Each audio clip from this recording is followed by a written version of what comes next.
Olá, irmãos, a graça e a paz do Senhor Jesus, amém? Eu sou o irmão Neto, estou aqui para trazer mais um vídeo para nossa reflexão e hoje eu quero falar sobre a carta do apóstolo Pedro, segunda carta, capítulo 3, sobre a vinda do Senhor Jesus Cristo e o dia do Senhor como um ladrão. Nós vamos ler todo o capítulo 3, falando um pouco ali em cada versículo, para procurar entender um pouco melhor sobre essa palavra que diz que o Senhor Jesus ele vem como um ladrão. Então nós precisamos entender, lendo o contexto, e é bom que a gente aprenda, que a gente busque conhecer o que é que a palavra diz no contexto geral, desde os profetas, desde a lei até o Apocalipse, a respeito desse assunto, para a gente não criar doutrinas enganosas, amém? Então assista o vídeo, curta, assista até o final, quero pedir para você assistir até o final, comente, curta, compartilhe com mais alguém e nos ajude a levar essa palavra para outras pessoas em nome do Senhor Jesus, amém? Amém, irmãos? Então vamos aqui ler a segunda carta do apóstolo Pedro, capítulo 3, para podermos compreender a respeito da vinda do Senhor como ladrão, né? Então vamos ler o contexto, vamos ler todo o capítulo e buscarmos compreender o que a palavra de Deus realmente diz a respeito desse assunto, amém? A respeito do Senhor Jesus vindo como um ladrão. Capítulo 3, versículo 1 diz: Amados, esta é agora a segunda epístola que vos escrevo. Em ambas procuro despertar com lembranças a vossa mente esclarecida. Então observe que Pedro já está escrevendo duas cartas, já é a segunda carta, e em ambas ele está procurando despertar o seu público com lembranças, né, de quê? Com lembranças a vossa mente esclarecida, ou seja, ele está procurando lembrar aqueles seus ouvintes que já têm a mente esclarecida, ou seja, que já não são mais ignorantes, amém? Lembrar para que vos recordeis, ou seja, se ele está procurando lembrar, obviamente que é para eles se recordar, se lembrar, né? Se lembrar de que das palavras que anteriormente foram faladas, foram ditas pelos santos profetas, amém? Pedro está querendo trazer a lembrança dos ouvintes a quem ele direcionou aquela carta, das palavras que foram ditas pelos profetas. E nós precisamos também, irmãos, nos ligar, atentar para as palavras dos profetas, né? Não apenas dos apóstolos, mas toda a palavra de Deus, como Paulo diz, que toda a palavra de Deus é inspirada por Deus, apta para corrigir, para ensinar, para redarguir, amém? Então nós precisamos atentar não somente para os salmos, como muitos apenas leem salmos e provérbios, não, irmão. Nós temos que ler a palavra de Deus por completo, trazendo a revelação por inteiro para a nossa vida. E Pedro aqui tenta despertar aqueles que já têm a sua mente esclarecida, que já foram instruídos, né? E diz, para que vos recordeis das palavras que anteriormente foram ditas pelos santos profetas, bem como do mandamento do Senhor e Salvador, ensinado pelos vossos apóstolos. Então, precisamos aprender a palavra de Deus, estar sempre lembrado, não apenas daquilo que os apóstolos ensinaram, mas também das palavras que os profetas ensinaram, amém? Mas também não somente aquilo que os profetas ensinaram, porque existe essa extremidade. Uns só só dão atenção mais para a antiga aliança, mais para o Velho Testamento, mais para os profetas, salmos e tal. E outros já só mais para o Novo Testamento. Então nós temos que equilibrar, nós temos que trazer por inteiro, amém? Então esse aprendizado. Versículo 3 diz: tendo em conta, antes de tudo, que nos últimos dias virão escarnecedores com os seus escárnios, andando segundo as próprias paixões, e dizendo: onde está a promessa da vinda, da sua vinda? Porque desde que os pais dormiram, todas as coisas permanecem como desde o princípio da criação. Então esses escarnecedores, eles vêm aqui, ó, perguntando e dizendo: onde está a promessa da sua vinda? Então, irmãos, entenda que Pedro está querendo mostrar que a vinda do Senhor, a promessa da vinda do Senhor permanece firme, permanece firme. Não mudou, ela vem, mas só vem no tempo certo, como nós vamos ver aqui no versículo 8. Versículo 5 diz: porque deliberadamente esquecem que de longo tempo houve céus bem como terra, a qual surgiu da água e através da água pela palavra de Deus. Lá no Gênesis, nós vamos ler isso aqui e entender. Lá em Gênesis, no capítulo 1, versículo 6 ao 8, quando diz que: e disse Deus, haja firmamento no meio das águas e separação entre águas e águas. Fez, pois, Deus o firmamento e separação entre as águas debaixo do firmamento e as águas sobre o firmamento. E assim se fez, e chamou Deus o firmamento de céus. Houve tarde e manhã o segundo dia. Então, existem águas debaixo do firmamento, que é debaixo dos céus, e em cima dos céus, amém? Vamos continuando aqui. Então, esses homens, deliberadamente, eles esquecem da palavra, eles rejeitam a palavra. Não é alguém que obrigou, não, nós temos a escolha. Você quer viver a palavra, você quer obedecer a palavra, você quer dar crédito à palavra? Não quero, não quero. Então é o seguinte, eles deliberadamente. Então, meus irmãos, nós precisamos amar a palavra, nós precisamos ter prazer na palavra. Como diz o Salmo 1. Versículo 6 diz: pela qual veio a perecer o mundo daquele tempo, afogado em água. Ora, os céus que agora existem e a terra, pela mesma palavra, têm sido entesourados para fogo, estando reservados para o dia do juízo e destruição dos homens ímpios. Então, aqui para o último dia, né, nos últimos dias ali, quando houver o julgamento final, aí vai surgir novos céus e nova terra, depois de que o trono vier, o trono branco, os tronos onde haverá o juízo final, onde haverá um julgamento, onde a morte e o inferno será lançado no lago de fogo e enxofre. Então a Bíblia diz lá em 1 Coríntios, no capítulo 15, que a morte será o último inimigo a ser derrotado, amém? Então, seguindo isso, vamos aqui para o versículo 8, que diz: todavia uma coisa, amados, que não deveis esquecer, que para o Senhor um dia é como 1000 anos, e 1000 anos como um dia. Não retarda o Senhor a sua promessa, como alguns a julgam demorado. Pelo contrário, ele é longânimo para convosco, não querendo que nenhum pereça, senão que todos cheguem ao arrependimento. Virá, entretanto, como ladrão o dia do Senhor, no qual os céus passarão com estrepitoso estrondo, e os elementos se desfarão, abrasados também a terra, e as obras que nela existem serão atingidas. Eu falei antes, no começo ali, eu falei no versículo 8, né? Mas a vinda do Senhor como um ladrão, né, está aqui no versículo 10, ok? Do dia do Senhor como um ladrão. Amém? Então,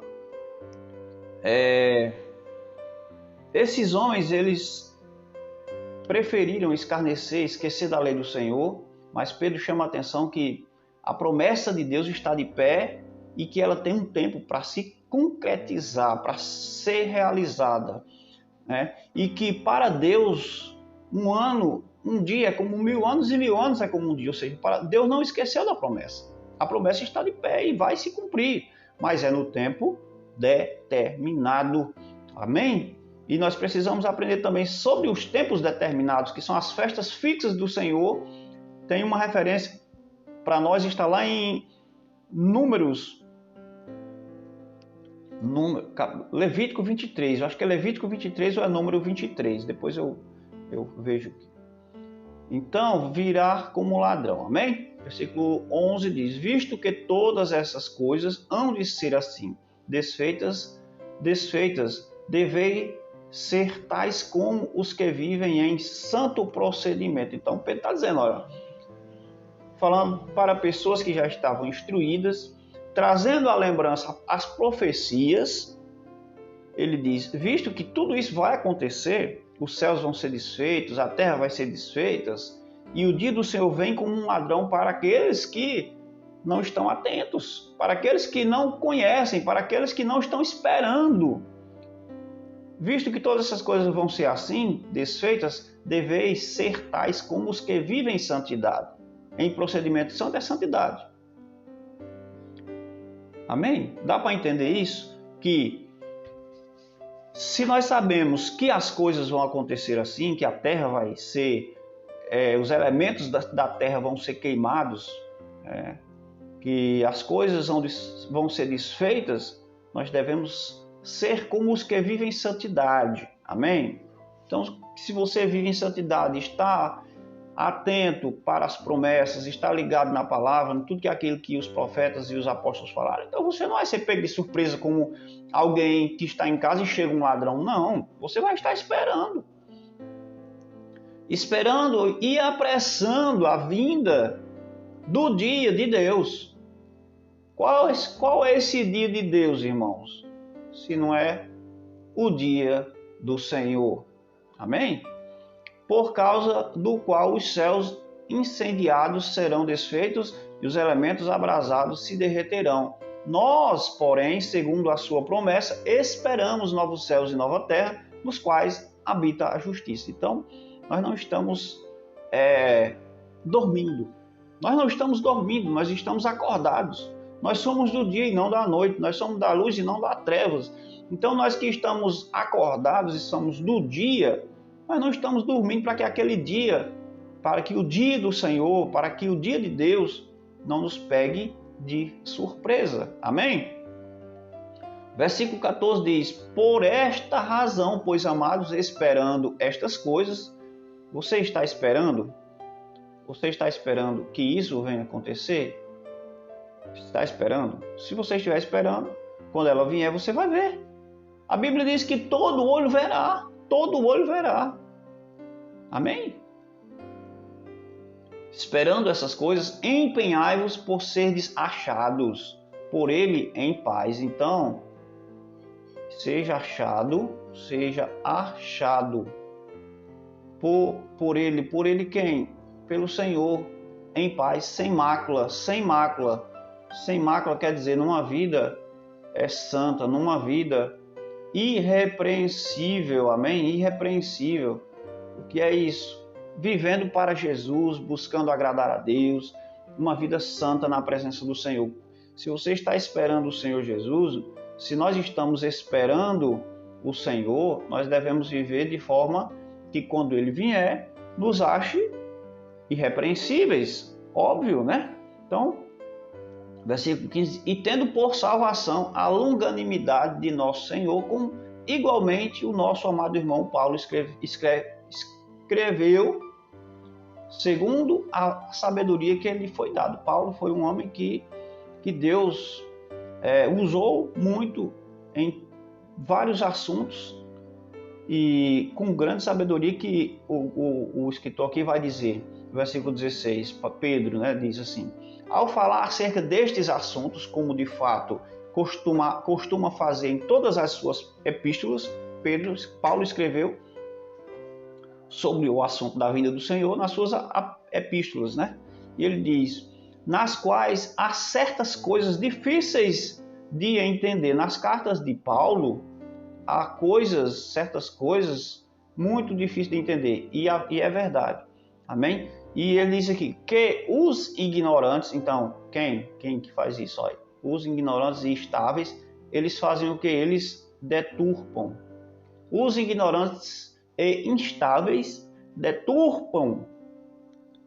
Eles deturpam, como também deturpam as demais escrituras. Então, eles não só deturpam as cartas de Paulo, porque é difícil de entender, não. Eles deturpam toda a escritura. Para quê? Para a própria destruição. Amém? Para a própria destruição. São difíceis de entender? São, mas quando nós buscamos a compreensão, quando nós buscamos o entendimento, o Senhor nos revela pela sua própria palavra.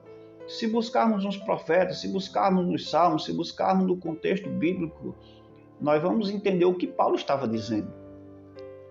Ele diz: vós, pois, amados, prevenidos como estáis de antemão, acautelai-vos, que não suceda que, arrastados pelo erro desses insubordinados, descaiais da vossa própria firmeza.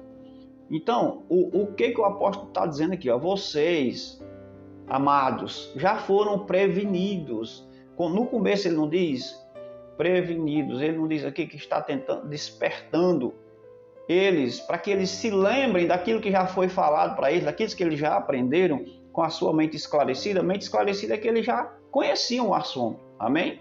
Ele diz: acautelai-vos. O que foi que Jesus disse para os seus apóstolos quando eles disseram: olha, quais serão os sinais da sua vinda e do fim dos tempos? Não foi isso? O Senhor Jesus: acautelai-vos que ninguém vos engane. Então, a mesma coisa que Pedro está dizendo aqui, olha, que não suceda que arrastados pelo erro é o quê?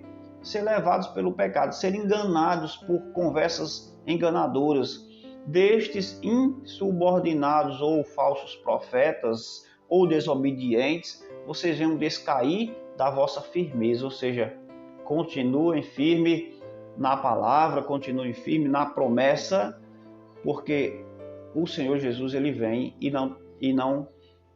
não falhará. Amém?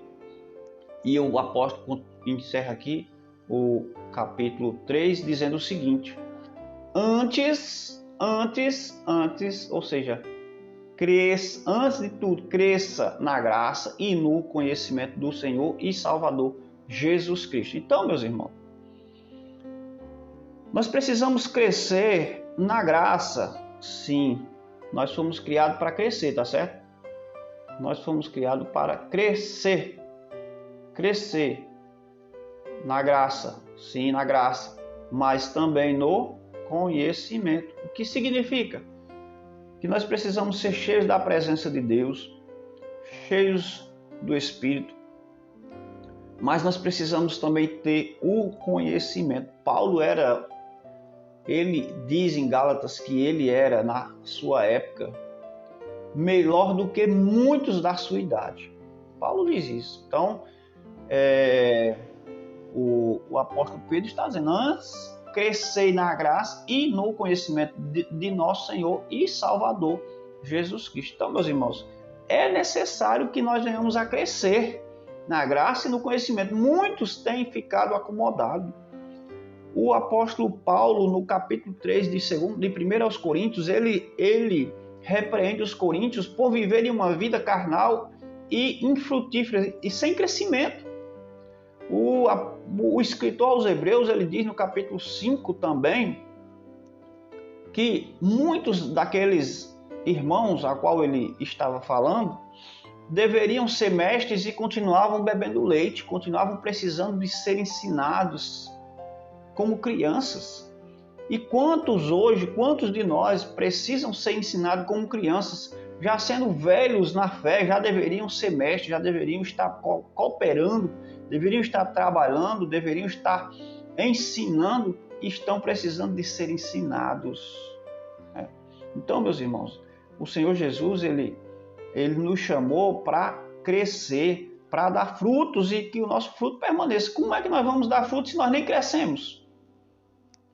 Como é que nós vamos frutificar se nós nem desenvolvemos um crescimento espiritual maduro para suportar um alimento sólido? Estamos bebendo leite ainda.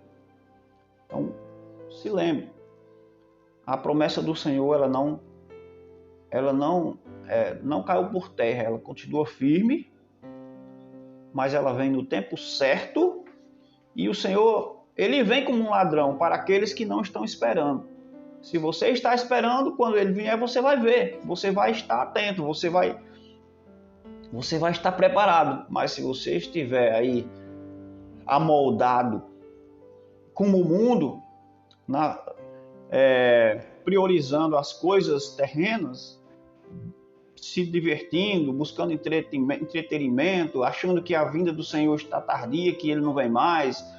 Então, se você está vivendo a sua vida do seu jeito, da sua forma, deixando a palavra de Deus de lado, sim, você vai ser pego de surpresa, como um ladrão surpreende a casa de um cidadão. Mas se você está vivendo, adorando, buscando, servindo e fiel ao Senhor, você não será pego de surpresa, amém? Então que essa palavra possa ministrar o seu coração e que haja despertamento, como Pedro diz no começo da carta, né? No começo do capítulo. E esse é o segundo vídeo que eu fiz a respeito da vinda do Senhor como um ladrão. Eu fiz o primeiro lá em 1 Tessalonicenses capítulo 5. E ainda tem mais textos falando da vinda do Senhor como um ladrão, para que nós possamos compreender esse assunto e não venhamos a crer em doutrinas que são enganosas, que são perigosas para a nossa fé.